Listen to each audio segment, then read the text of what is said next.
I believe that every movie adheres to the 29-point story structure. No matter if the writer outlines first or if they dive in blind, the end product follows the same 29 beats. The Mitchells vs. the Machines is my 49th piece of evidence. It's not often when I get to mass text my wholesome, family-oriented friends with a movie suggestion, but here we are.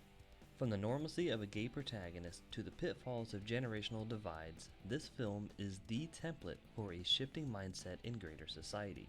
And the soundtrack is bitchin'. It slaps. Are the kids still saying that? It slaps? Michael Rianda and Jeff Rowe stitched together two arcs of personal growth, while weaponizing every sci-fi trope they could find. Danny McBride, Maya Rudolph, and Abby Jacobson fill the screen with so much heart and love, and everything came together around the 29-point story structure. Let's begin. A tight focus on the core elements of the protagonist's personality, inner conflict, and situation. We're introduced to Katie, a consummate outsider, her family's typical modern American dynamic, and the promise of her film nerd tribe just a few states away. Where, why, and how the protagonists exist in their world, with a focus on why they don't quite fit in. Katie reconciles her outsider persona with the inclusivity she feels with her brother Aaron. The robot apocalypse is teased, and her father Rick doubts her filmmaker cred because he doesn't understand stylized editing. A singular event that's never happened before, and is destined to lead the characters away from their status quo. The schism between Katie and Rick widens when her laptop becomes the recent casualty. An examination of what's different in light of the something new, what's the same in spite of it in relation to the status quo. Linda fears Katie will stay away forever if the schism isn't repaired, and Rick is reminded of home videos that showcase how close he and Katie once were. The discovery that things are less than ideal, or an exploration of how badly things are. Rick cancels Katie's plane ticket so they can spend a week trapped in a small car. Linda idolizes the neighbor's social media presence, while Katie misses all of the first week shenanigans at film school. Characters dedicate their effort to a specified goal, which is smaller in scope than the primary objective of the third act. Katie views the road trip through her filmmaker filter and begins to have a wonderful time, while Rick tries to connect with the family by trying to share his interests. A brief checklist of the story elements needed for the second act.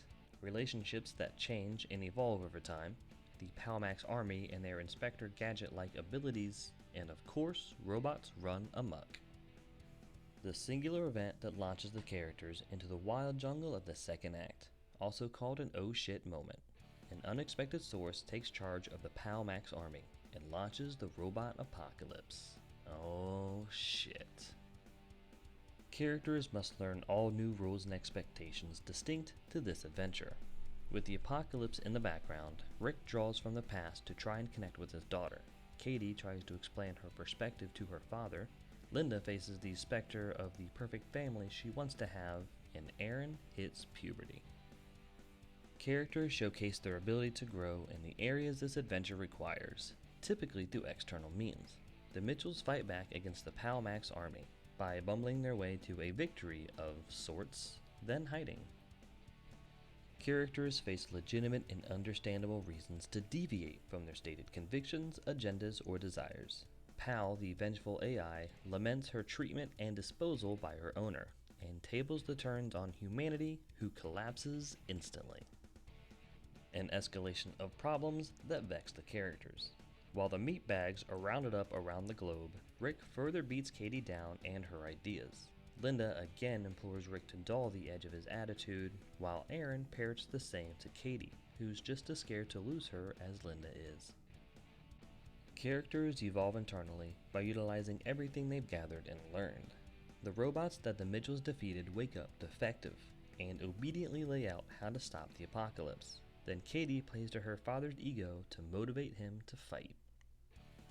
Journey-weary characters reconcile the reality of their ongoing situation with who they were in the first act.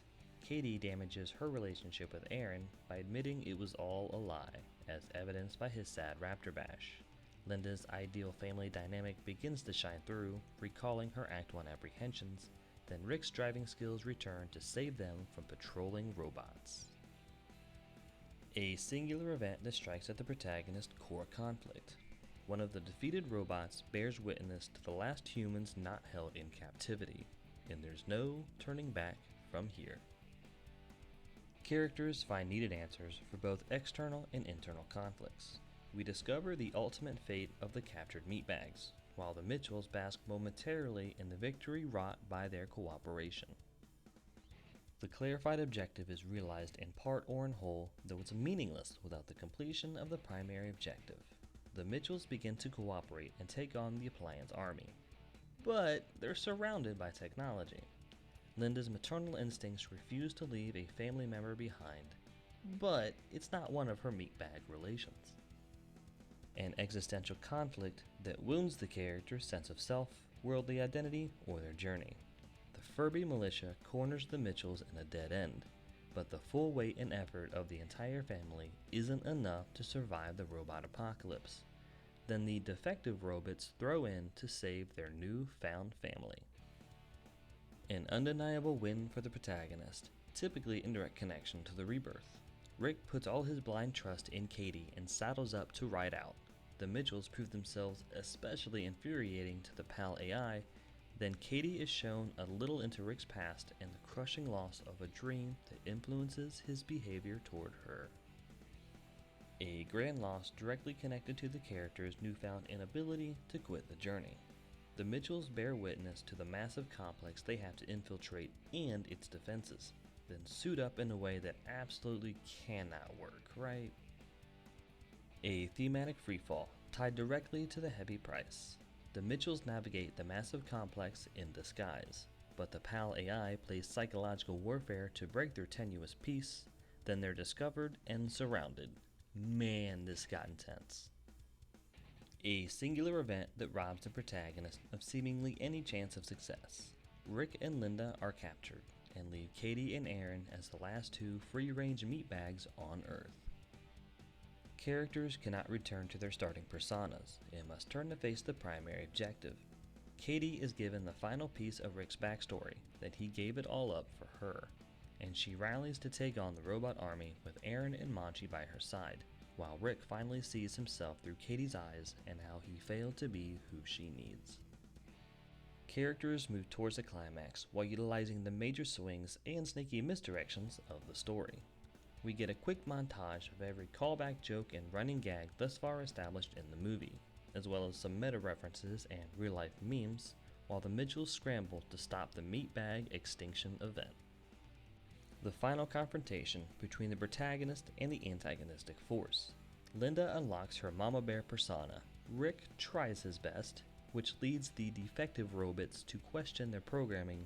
Then Katie faces down the PAL AI. The singular event where the protagonist finally confronts their place in the status quo. Katie defends all of humanity by focusing on finding a place within it, and uses her place among the Mitchells as her example. The direct aftermath of the climax.